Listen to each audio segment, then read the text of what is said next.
Hi guys, and welcome back to A Dinosaur in the Library. I'm Dawn, and I'm here to ramble about books again. And as promised earlier in the year, I'm a little bit late this month just because of classes and everything, but I am doing, actually going to do 2 videos for Pride Month, LGBTQ Pride Month. This week's is going to be some of my favorite and some of the best LGBT books that I've actually already read. And then next week's video will be, I think I've got 12 right now, but between now and the time I film it, I probably will have more. The top 10 or 15 books that, LGBTQ books that I need to read or that I want to read or that are on my TBR, my soon TBR list. So, but today's list is all books that I've read so far. Most of them I have copies of, some of them I do not. But I have a pretty good chunk here and I'm going to get started. But first I want to show you these really cool thing that I got. So if you follow me on Instagram, you saw them when I first got them because I posted a picture. But a friend of a friend has an Etsy store called Sainted Writers. And what she does is she makes Sainted Writer candles. So this is Saint Jeanette Winterson. And then on the back, this is the quote that I asked for. It's a quote from The Passion. It says, "It's hard to remember that this day will never come again, that the time is now and the place is here, and that there are no second chances at a single moment." And it's got a little book charm. It's kind of hard to see, but there's a little book charm. And then I also got Saint Anne Rice. And then there's another quote that I also custom picked on the back. And this is from Tale of the Body Thief. It says, "What a miracle, I thought. One tiny flame could make so many other flames. One tiny flame could set afire a whole world. Why, I had with a simple gesture actually increased the sum total of light in the universe, had I not." So I got these 2 and I'm definitely going to get more. I don't see myself burning them. I definitely just want to keep them as they are. I love them so very much. I will leave a link to her store in the box below in case you want to go check her out. She has lots and lots and lots already available, but she does do custom. I think it's like an extra $1 or $2, and she will custom make any author. She's done songwriters. As long as they've written, as long as they write, she will do them. So you should definitely go check her out. They're so cool. But anyway, let me go ahead and get into this because I've got a pretty good chunk of books here. So the first book I have is Invisible Life by Elin Harris. And he has a lot of books. They're generally thought of as romance-y sort of books. But I put this one in. This is the very first LGBTQ book I ever read.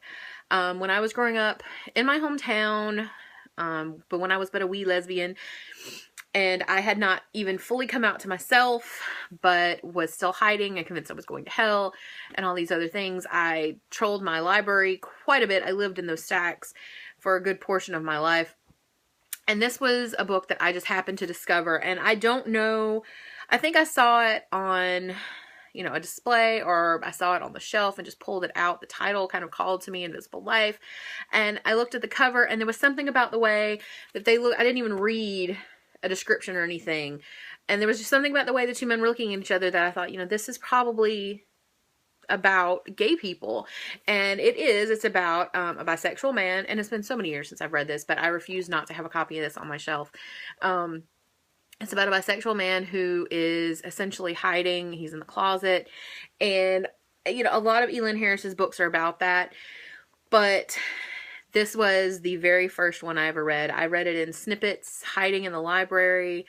For the longest time, I was terrified to check it out. And when I did, I checked it out in huge stacks of books so that it would be hidden. Not that I wasn't checking out huge stacks of books anyway, but it was fairly well hidden amongst the books. Although I sincerely doubt there would have been any issue. But at the time, I was terrified. And sometimes I didn't even read it when I checked it out. I just brought it home and had it in the house. And it was the only one that I could find. And I think it was more a matter of not... of being afraid to be seen looking it up. I was afraid someone would find out. This was prior to me being outed. So I was so scared. So this was the only one I found, but I guarantee you there were probably more there that I just didn't know about. But this was my very first LGBTQ book and I still love it. The next book I have is The Well of Loneliness by Radcliffe Hall. This is a classic of lesbian fiction. It was published in the 1920s in England. There were lawsuits, of course, because this sort of thing was not accepted.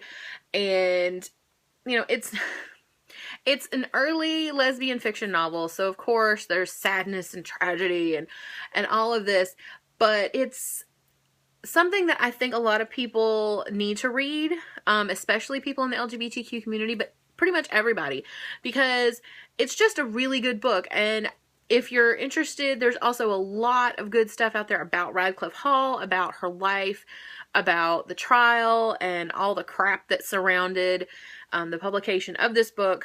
I wrote a paper on it for a class a while back, and I learned a lot of things that I didn't know having just read the novel. And just, you know, knowing just a little bit of historical snippet. But it's a really good book, even if it does have its sadness and its tragedy involved, which a lot of early LGBTQ fiction did. But this is the first LGBTQ book, not this particular exact copy, but this book is the first LGBTQ book I ever purchased. When I came to college the first time in 1997, I had never been in a gay bookstore. I didn't know they existed, really. I had never been in a bookstore that had a gay and lesbian section that I was able to stand and look in, because I was always afraid, even going to Birmingham, which was the nearest bookstore, that someone I knew would see me. So I had never been in any bookstore with an LGBTQ section or a completely gay bookstore. And I came to Tallahassee, and there used to be a store here called Ruby Fruit Books, and it was a gay bookstore, and I loved that store. It was my favorite thing in the entire universe, just because I'd never felt that comfortable in any space ever. And this one I actually didn't buy there. I bought this at my university bookstore because I was so excited to walk into a bookstore that had this sort of section and be able to sit and look at the books and not feel afraid. And I remember purchasing a copy that looked exactly like this, actually, from my university bookstore, and it was amazing. So this is the first one I ever owned. I don't have a copy of this next one, but it's Ruby Fruit Jungle by Rita Mae Brown. It was the first book I bought from Ruby Fruit Books, because at that point I had never read it, and it is also a classic of lesbian fiction. A classic coming out sort of novel, and I haven't read it in, God, so many years, but it's a really, really good one. Another one by Rita Mae Brown that I also really enjoyed was Venus Envy. And Rita Mae Brown has a ton of mysteries and things like this, but Venus Envy is not in a series or anything. It's about this woman who is in her 30s, and none of this is a spoiler because it's all in the description of the book. But she's dying. She's laying in the hospital dying, so she writes letters to everyone and outs herself. Then she finds out she's not dying. So then she has to deal with the aftermath of that. But it's an excellent book. I remember loving that book so much. Okay, the next book is one that is not specifically LGBTQ, but it definitely has the bits. The movie, of course, takes out a lot that's actually in the book. And even in the book, it's not, 100%, but it's a lot more clear in the book. And I remember reading this and just loving the fact that this existed. The next book I have is Annie on My Mind by Nancy Garden. I've talked about this a number of times. This book came out in the early 80s.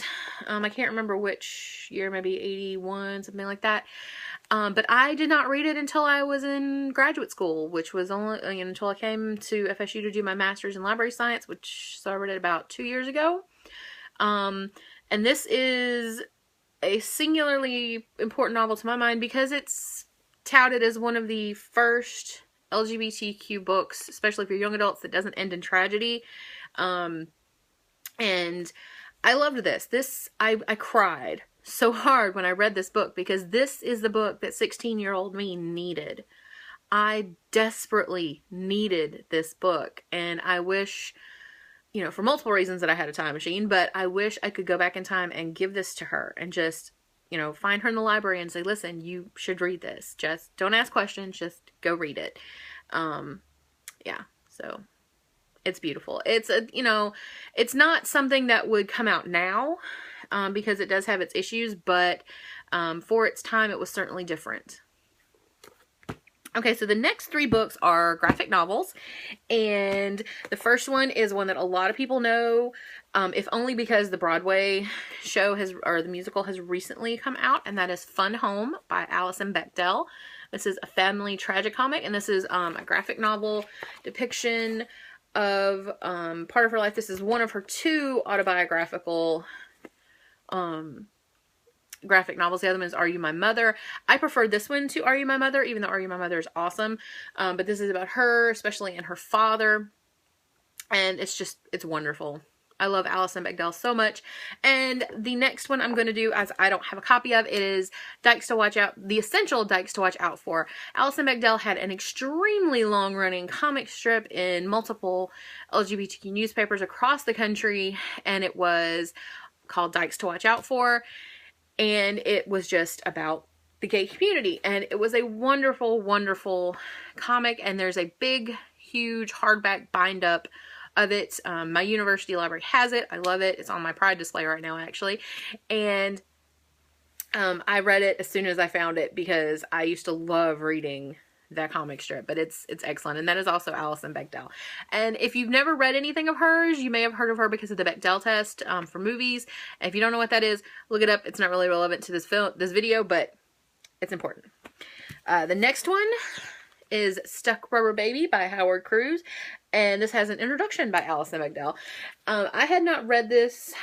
I don't know when this came out, honestly. I don't remember when this came out. I did not read this until I took the graphic novels class. This is 95. It came out in 95. I didn't read this until about 2.5 years ago, 3 years ago when I took the graphic novels class. The professor who's now my major professor for my dissertation suggested this to me, and I'm so glad that he did. It is awesome. So good. It's fictionalized, but I think it's probably partially autobiographical in some ways. But it's set in the South in the 60s during civil rights, and of course when LGBTQ people were even more in danger than they are now in many places. And it's just an awesome, awesome, awesome graphic novel. So if you like graphic novels, go read this. It's black and white, very old school sort of comic book style, but it's so good. The art is amazing. Okay, the next one I think I've also talked about a pretty good bit, and that is The Legend of Bold Riley by Leah Wethington. And I've also talked about in another video how some people have an issue with it, but in terms of its queer content, it is brilliant. Bold Riley is a princess, and she's a lesbian, and it's really just kind of like, oh yeah, by the way, she likes girls. And I love that. I love that it's, and there's a couple of, I haven't been able to read past this volume, just because I haven't had the money to get them, but, it's not like explicit sex scenes, and I don't say that to turn people away from it, but I know some people don't like that. It's not that explicit. It's not like 50 Shades of Grey or anything. But I know that some people are perhaps under 18 and maybe their parents might have an issue. I don't know. But it does have some sex scenes in it, although they are not extensive or explicit. But this is so, so good. And some people have an issue with it for racial reasons, and I get that, and I agree on multiple points, but for the queer content, this is amazing. Let's see, what else? Okay, the next ones are memoirs. And this one I've already talked about before, which is Why Be Happy When You Could Be Normal by Jeanette Winterson. And just an amazing book. And it's very similar to Oranges Are Not the Only Fruit, although Oranges Are Not the Only Fruit is of course fictionalized. But it does have a lot of the same elements. Another one of hers that I absolutely adore is Written on the Body. It's gender neutral narrator, essentially, because you don't know the gender of the person.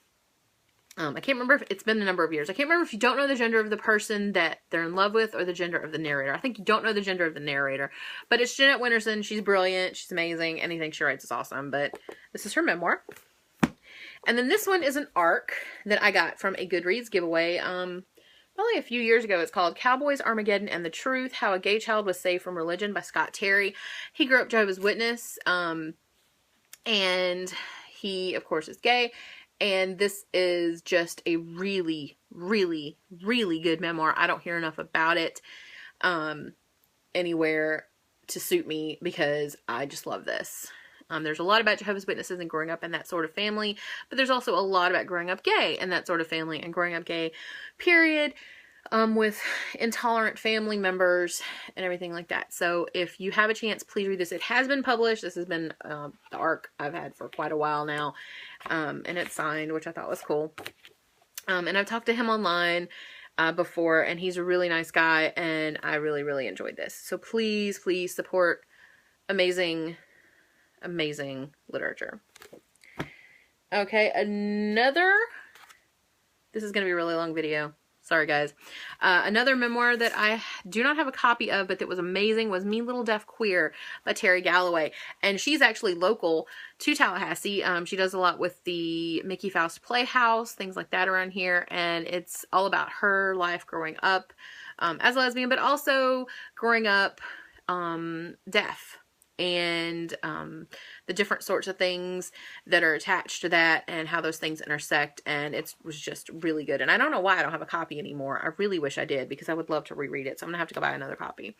Let's see, what else haven't I mentioned that's on this list? Oh, the first lesbian horror, well, I won't say that. She's the first lesbian horror writer I've read. I've read other queer horror writers, but, and that's Caitlin Kiernan, and I've read The Red Tree. I read it for, adult, info needs of adults class, and, I did a project on LGBTQ horror novelists and characters, and I loved her writing style. She's amazing. Not only is she lesbian and amazing horror writer, she's also from the South, and if I'm not mistaken, I think she's from Alabama. So it's just too perfect for me. You know, I need to read more of her. Right. What else? I did not bring over, and I should have, my Poppy Bright books.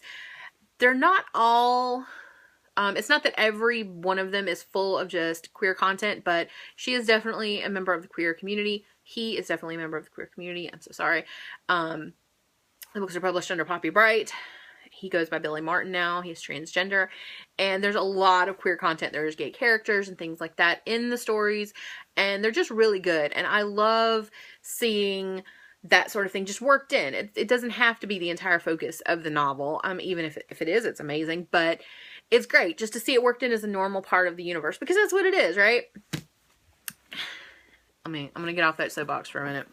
The next 3 books are nonfiction. One of them, you know, you may or may not be interested in this sort of thing, but it's kind of my bag because this is what I'm doing. Serving LGBTIQ library and archives users, essays on outreach, service, collections, and access, edited by Ellen Greenblatt. And this has just been really helpful. I've used a lot of the articles in here for various and sundry projects that I've had to do for classes. And if you're interested in this, if you happen to be LIS or a librarian, or know people who are librarians who are interested in outreach and diversity in our profession and in our careers, this is a really good book.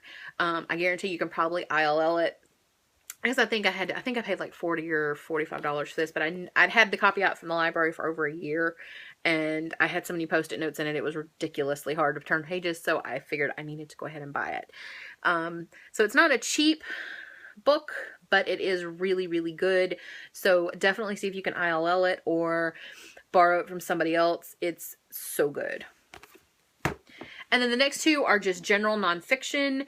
These are not highly academic sort of textbook books, and so I recommend them to pretty much anybody who's interested in this sort of thing.